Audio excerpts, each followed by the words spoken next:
Bonjour! Aujourd'hui, un petit point de grammaire avec les pronoms démonstratifs.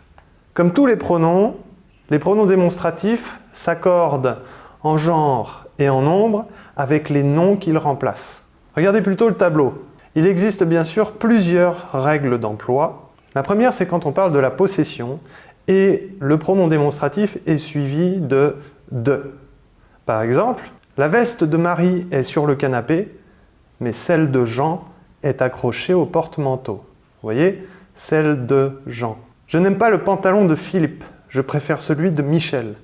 Le pantalon appartient à Michel, c'est donc la possession. On va pouvoir le remplacer avec celui, pronom démonstratif, suivi de « de ». La deuxième règle dans les pronoms démonstratifs, c'est celle-ci. Un pronom démonstratif peut remplacer un sujet, donc suivi de « qui », ou bien un COD suivi de « que ». La langue française est celle que j'apprends, dans le sens « j'apprends la langue ». La langue, c'est un COD, donc on va utiliser le pronom démonstratif suivi de « que », pronom relatif COD. Son sac est celui qui se trouve sur la table. Vous voyez, se trouver sur la table, c'est le verbe, c'est l'expression du verbe, et donc il faut un sujet, celui qui se trouve sur la table. Donc bien sûr, celui remplace le sac qui se trouve sur la table.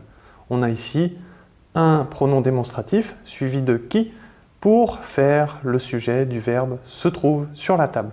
Ensuite, la troisième et dernière règle, c'est que les pronoms démonstratifs peuvent remplacer un nom précédé d'un adjectif démonstratif. Pour rappel, les adjectifs démonstratifs, c'est quoi? Regardez plutôt ici. Et dans ce cas-là, on ajoute si et là après le pronom démonstratif. Il y a deux paires de lunettes. Vous préférez celle-ci ou celle-là? Le téléphone noir, là-bas, est moins cher que celui-ci. À vous maintenant, cliquez sur le lien fourni avec cette vidéo, ou bien vous pouvez toujours scanner le code qui se trouve ici, et vous pourrez faire un petit exercice pour voir si vous avez bien compris la leçon. Bon courage, à bientôt!